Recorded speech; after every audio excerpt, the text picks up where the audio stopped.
Good evening and welcome to Arizona Illustrated for Wednesday, April 25th, 2012. I'm Tony Paniagua.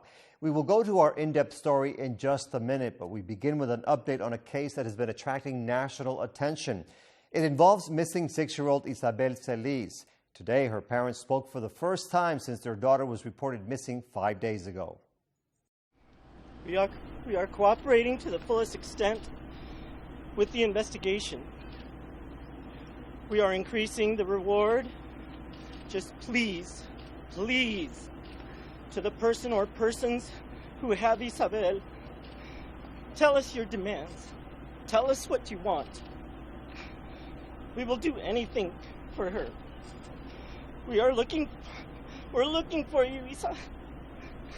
We love you, and we miss you so much. And we will never give up. We will never give up looking for you. You can go to our website, azpm.org, to see full coverage of the search for Isabel. Voters in southern Arizona are getting a chance to decide on a replacement for former Congresswoman Gabrielle Giffords. As part of our commitment to election coverage, Your Vote 2012, we introduce you tonight to Democratic challenger Ron Barber. Christopher Conover has that interview. Ron, thank you so much for coming in to talk with us. Thank you for having me tonight. Now, you're no stranger to our studio. You were here a number of times with your former boss, Congresswoman Giffords. Now the tables are turned. You're not sitting over in the wings. You're here with all the lights and cameras. What would make somebody decide to want to run for Congress? Well, it was not an easy decision. First of all, my family had to be behind me all the way, and they are, of course, and I got into the race with their 100% support. For me, it's a continuation of a long period in my life of public service. You know, I love this community. I love the district. I've served with Congresswoman Giffords for 5.5 years as her district director. I know the issues, know the people, and the entities that really need to be brought into the table to help identify and then solve problems. I'm a problem solver. I've been that way all my adult life in various professions, private business owner, and so I really felt I had the experience, the knowledge of the district to take this plunge, which I'd never expected to take. I'm in all the way, and I'm very enthusiastic about the race. Cannot wait to get to Congress and represent the people of Southern Arizona. Let's talk about that, you being in all the way. Initially, you were just in for the election we're dealing with at the moment, CD8. Yep. But then you changed your mind and decided to get in for the November run also for the full term. Why'd you do that? Well, as I went around the district, one of the things I kept hearing over and over again is, Ron, you know this district, you know our concerns. If you really want to help us, you've got to serve longer than 6.5 or 7 months. And so I had to really consider getting in for the second race. And again, I had to sit with my family. No big decision is made in our lives as a family without a family council. We got together, and my family again supported me. I felt I had the energy, the knowledge, the experience, and the desire to serve the people of Southern Arizona. And so I decided to go for the second election as well. And of course, if I remember correctly, the Congresswoman and her husband, Mark Kelly, were also, I don't know if they were involved in the decision, but you certainly talked with them. I did, and they both, of course, encouraged me to consider running for both elections. But the decision really was a personal decision, and it was based upon those early days in the first race or the first campaign where I met with people all over the district, in Douglas and Bisbee, Sierra Vista, Green Valley, Marana, Oro Valley, and Tucson. And wherever I went, people were saying, we have really serious problems. The middle class is being squeezed and is disappearing. We need someone who will be our champion. And we believe you have the knowledge, the experience, and the ability to do it. And that ultimately was what persuaded me to reconsider and to get into the second race. After having spent years behind the scenes guiding things along, how different is it now having to sit across the table and answer questions from me? It's enormously different because obviously a staff person is typically in the background. That's where they should be, and that's where I always tried to be. But I really am happy to be sitting here with you because there are so many issues that are important to people in Congressional District 8 that I want to talk about here and elsewhere throughout the campaign. I said that the middle class is really disappearing. Stagnant wages, unemployment, foreclosures, people underemployed when they can get a job. And we really need to do something in Congress to support middle-class Americans. We need to do something, obviously, to make sure that Social Security and Medicare are protected. Those are issues that are very important to me, very important to the constituents, the people who live in this district. And then there's the huge veterans population, which have new and important needs that are not being met. We have veterans coming back from Iraq and Afghanistan with post-traumatic stress disorder. They're not being evaluated, they're not being diagnosed, and they're not getting treatment. This is wrong, it's unacceptable, and I want to go to Congress to do something about it, as well as the other issues of importance. Now, the Republican Party of Arizona has come out hard against you. Lots of mailers hitting mailboxes all over the district right now. One of the big accusations is you're just a rubber stamp for anything that Congresswoman Giffords would have done, and then the president and Nancy Pelosi. So here's your chance. Are you just going to rubber stamp everything the president wants, or that Congresswoman Giffords would have done? I've never been a rubber stamp on any job I've taken, and I don't intend to be that way in this position. The important thing for me is, what do the people of Southern Arizona want their representative to go and do? And I believe I have a good understanding of that, having worked with them over 5.5 years and having more recently been updated on their concerns. I will never be a rubber stamp for anybody. The only people that I'm responsible to ultimately are the people of Southern Arizona. That's who elect the representative, and that's who I'm accountable to, and that's the way it's going to be. Those mailers are full of misinformation. They claim that I have a record. Well, there must have been a phantom election that I never participated in where I got to vote in Congress. Certainly, I've never had a record on these issues. I do have some concerns about issues and about bills that have already been passed, and I want to go to Congress and be a problem solver, work in a bipartisan way across the aisle to make sure that we can bring people together to solve problems. Americans are sick and tired of the bickering and the gridlock and the divisiveness, and I want to go to Congress to be a part of the solution, not a continuation of that problem. This CD8 election is very unique. It's so compressed in timing. Now, you didn't have a primary, which gives you an advantage over your Republican opponent, but it's still compressed. You've worked campaigns or worked around campaigns before. How difficult is it to do this in such a short period of time? Well, it is a very compressed time schedule. Some people say mercifully short. A lot of people have told me they wish all elections were 4 months in duration, and I think a lot of people would be happy with that. So we've had to do a lot of work in a very limited amount of time that you normally would take 10, 12 months to do. But what's really been amazing and supportive is that I've got this incredible staff.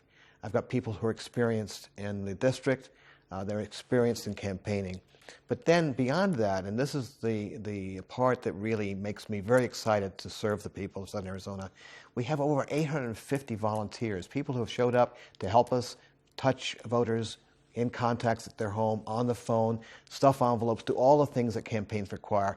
In a very short period of time, over 850 people have come to help us with this campaign.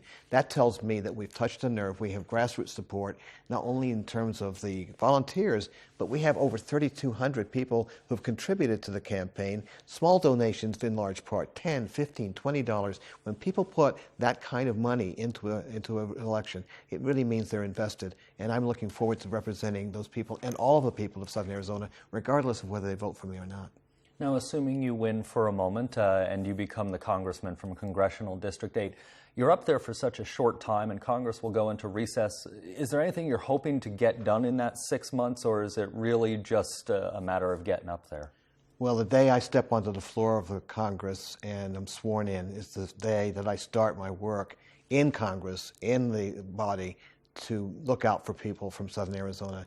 We cannot continue the policies that will suppress and further push down middle-class Americans. We cannot be voting on policies that would dismantle Social Security and Medicare and change them as we know it. We cannot have policies that give tax breaks to the wealthiest corporations while the middle class is without any help. These are issues that are going to be on the table right away. And along with border security, where I hope to continue to fight to make sure that we have the resources we need on the border to take care of the safety of people who live and work on the border. These are not issues that will wait until January, until the next race is concluded. These are issues that have to be tackled right away, and I'm ready to do that job. Let's talk about civility. You've started working a lot with civility, not that you hadn't necessarily before, but officially in the last year or so, and you're pledging to run a very civil campaign. Talk about a little bit what a civil campaign is. A civil campaign to me means sticking to the issues, having a robust debate on the issues. And on issue after issue after issue, there's plenty of differences between me and my opponent. He believes that we should privatize Social Security. I disagree and think it should never be privatized. He wants to get people off the public dole because they're on Medicare. That's absurd. That's not going to be my position. It will never be my position. He believes we ought to eliminate the minimum wage. I can't accept that. That's totally unacceptable. He thinks that people should not have extended unemployment insurance. I totally disagree. So on many issues, we're going to have clear distinctions. And that's what I'm going to talk about. I'm not going to demonize my opponent. I'm not going to use vitriol. I'm not going to personalize this. It's going to be about the issues. And on those exchanges, I believe the people of Southern Arizona will have a very clear choice between the two candidates. All right, Ron, well, thank you so much for coming in. I know we will see more of you in the coming weeks as this election starts to unfold. Look forward to that. Thank you very much, Chris. And a reminder to all of our viewers, on Monday night, we'll have the Green Party candidate, Charlie Manolakis, in for an interview. And you can go to our website and see the interview with Ron and also his Republican opponent, Jesse Kelly. And after we talk to the Green Party opponent, it will also be up on our Your Vote 2012 website.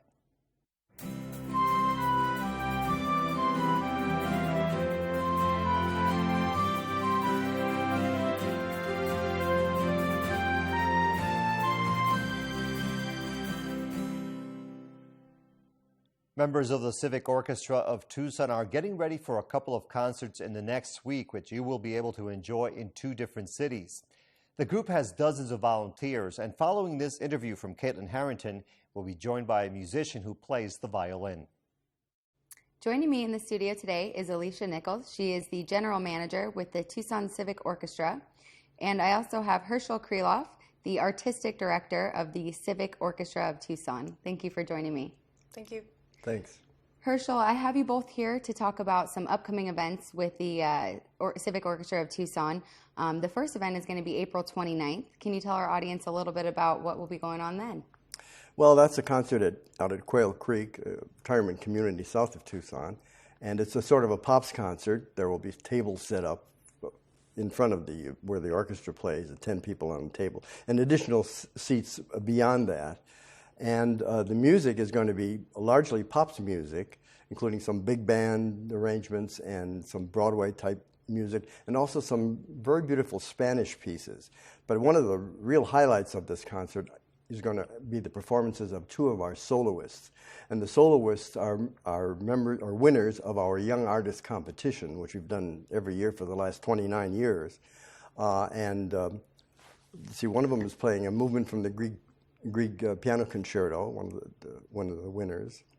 And the other winner is a violinist who is going to play a chaconne by a composer named Vitali.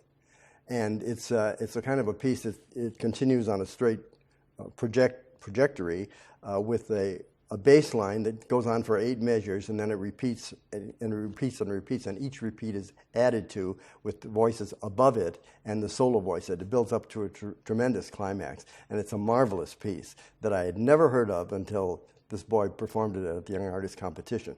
It's going to be a highlight of this competition, and we'll leave everybody playing. We'll be playing at the end some Broadway music that'll leave everybody happy. So I really recommend everybody coming because it's really going to be fun, I assure you. Alicia, one of the really unique things that you do is the petting zoo. Yes. Can you tell our audience who may not know what that is, what the petting zoo offers and how you kind of integrate the youth in the Tucson community? Absolutely. Part of our mission statement, besides playing free concerts for the public, is to include the youth include music with the youth in the community. And one of the incredible things that we've been doing is this instrument petting zoo. And every time I mention that to somebody, they don't know what is an instrument petting zoo exactly. Well, what we do is we have a table that's probably 6 by 3 feet, and we have about 5 musicians, sometimes 2 or 3, depending on how big the traffic is going to be that day. And our wonderful coordinator, Barbara Freischlad, brings all of these instruments, including tiny violins. We have small cellos as well, trombones, trumpets, and we also have a flute player, which provides a lot of her flutes and her talent as well as a teacher. But generally, most of the teachers in this instrument petting zoo are musicians from the orchestra. that come in, they wear their T-shirts, and they teach anybody who was walking by, or if anybody's interested, they'd say, would you like to play a trumpet? Have you ever had a chance to do this? And we have a very good rudimentary idea of how to produce a sound from this. We've gotten 5-year-olds to buzz a trumpet within a minute of working on it. In fact, just recently we had a little girl in her cart playing a violin, or at least making the bow strokes with it. She had her hand on it, and she's 2 years old, absolutely outstanding. But really, kids from 1 to 92, will bring them as we're in Park Mall or Bookman's, or before our concerts even, if anybody we can catch to see if they're interested in that or have any kind of spark in their eyes or just want to see what it feels like to actually play a real trombone. We're there to let them try that for sure. So that does include the youth, but also the rest of the community as well. Herschel, in addition to the about dozen petting zoos you do and the event coming up on the 29th, you will be kicking off the Music Under the Stars too at Reed Park, is that right? Well, the Reed Park concert comes, I guess the date is the 6th.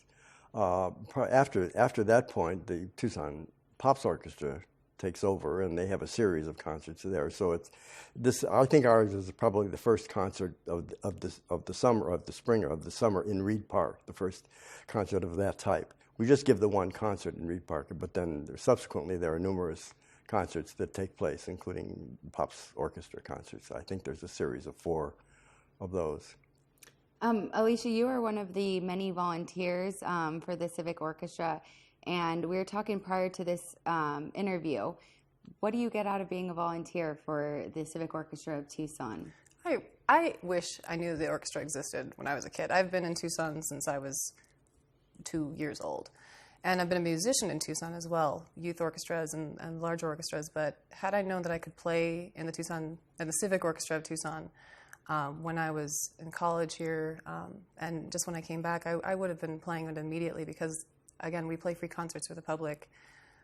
We do have our music that we get to play that's absolutely outstanding. Tchaikovsky, Beethoven. We just did Beethoven's 8th this last season. Absolutely difficult bass part to play, but after getting my master's degree in music, I didn't really have a venue to play with right away, and the Civic Orchestra was there to take me. And a lot of musicians are like that. Some are retired from the Tucson Symphony Orchestra, some are medical students at the University of Arizona, and we want to play, and we want a place to play, and this organization has been just great enough and open enough to just take us in. In fact, that's one of my pleasures as a manager, when someone says, I've been playing for a few years, I'm not quite sure if I'm up to par, and I say, well, let's see, maybe practice a few scales, and we'll get you in touch with our music director and maybe get you an audition. And he's one of the most wonderful music directors I've ever worked with, very kind, very generous, and incredible musicality as well. Yes, and they get to play in the orchestra if they say nice things to me. Well, Herschel and Alicia, I thank you so much for joining me today. My pleasure, absolutely. Thank you. 14-year-old Keone Bolding is one of 60 members in the Civic Orchestra of Tucson. Here he is playing the violin, which he started to study at the age of 3 after watching a famous violinist on television.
93 million miles away, a colossal solar storm is brewing. What could it mean for planet Earth? It has the potential of knocking out power grids. We rely on technology that could be affected by the sun. New science reveals the sun's inner workings. That is really a quantum leap in solar physics. But can it help protect us from the sun's darker side? Secrets of the Sun on Nova. Tonight at 9 on PBS HD, Arizona Public Media. Southern Arizona is known for its cultural diversity and countless opportunities to enjoy them. And tonight we'll tell you about a small town festival in the cooler community of Oracle, north of Tucson. It's called Oaks Fest, and it's happening this Saturday. Alexandra Salazar has that interview. Joining me now are two family members from Oracle, the coordinator of the 27th Annual Oracle Oaks Fest, Shirley Swilley, and Jerry Swilley, the volunteer for the Oaks Festival. Thank you for joining me. Thank you for having us. You're welcome. Shirley, this is the 27th Annual Oaks Fest. Can you tell me what it's all about?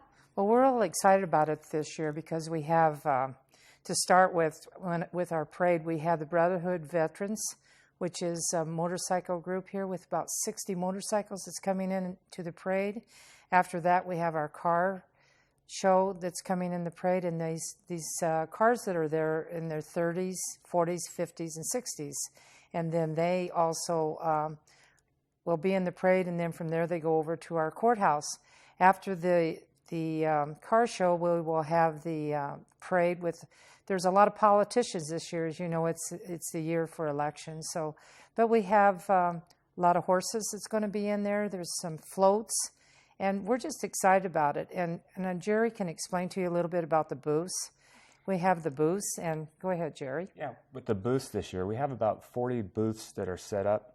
We have them ranging from arts and crafts to little Ferris wheels and for the kids, as well as sands. Kids could come and build their own little sands and crafts, and we also have little petting zoos and stuff like that. We make it a kind of a family event, so we attract communities around us from all the way from Globe, which is about 50 miles, as well as Tucson, downtown Tucson, as well as here at the university. Even people will be coming from here. Hopefully we'll be able to see you here. All right, and Shirley, this is happening on the 28th. Can you tell me what the significance of the Oaks Fest is to the Oracle community? Well, you know what? It's a time of family and sharing. And this is probably our biggest profit for the community center, because everything in the community center is done by volunteers. And that's the only way we can get income. It's the biggest draw for Oracle, plus the Oracle Historical Society with their car show. So the one thing that we have to offer this year that we didn't have last year, we built a rock stage outside, and we're going to have musicians from 11 o'clock to 5 or 6 o'clock that'll close that night. We're excited about that. We also have a horseshoe tournaments that we're going to have for kids. They will have their separate one from ages 8 to 13. And then there'll be the adult horseshoe tournament. Looking forward to that. They charge $5, but we're going to give a gift of $50 for the first prize, because I have no idea how many times they play during that to win. But we have someone that's over that. We have cakewalk this year. We've never had cakewalk. And we have pancake breakfast starting at 7 in the morning to 11. Then from 11 on till 5 till closing, we will have hamburgers, hot dogs, burls, beans, pasta salad. It's just, you know what? It's just going to be a good day for anyone to come up from the Tucson area to bring their family up and have a day of sharing and fun. And Jerry, this year's theme is the Tales and Trails. Can you tell me how that ties in to the festival? Oh yes, every year we select a theme, and this year Tales and Trails were selected simply because Oracle is history, and Tales, you know, this year if you look at the Oaks Festival paper, we have on the cover, we have Tom Mix, because it's an old country, silent country actor, and Tom Mix actually starred in many westerns, and Tom Mix actually attended Wyatt Earp, was a friend of Wyatt Earp, and interesting fact, Tom Mix actually was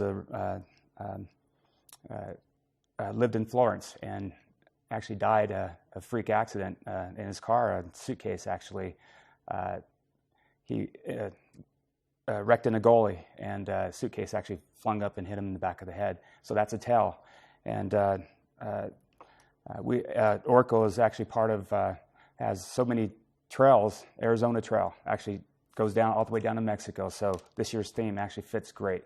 Okay, Shirley, can you remind our viewers one more time, date and time for the festival? It's April 28th, and it starts at 9 o'clock in the morning. Our parade starts.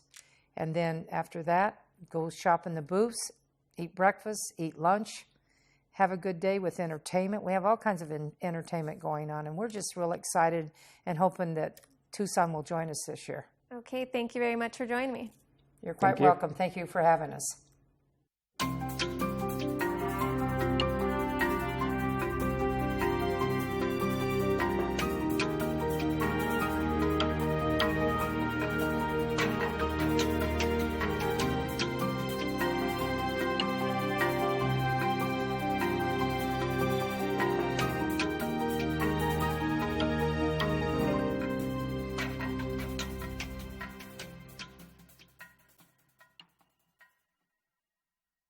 You can get more news and information on our website, azpm.org. To comment on any story you saw tonight, click on it online and go to the bottom.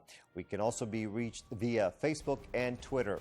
Coming up tomorrow night, we'll speak to the president of the University of Arizona and another guest about the role of the Honors College in education and other topics.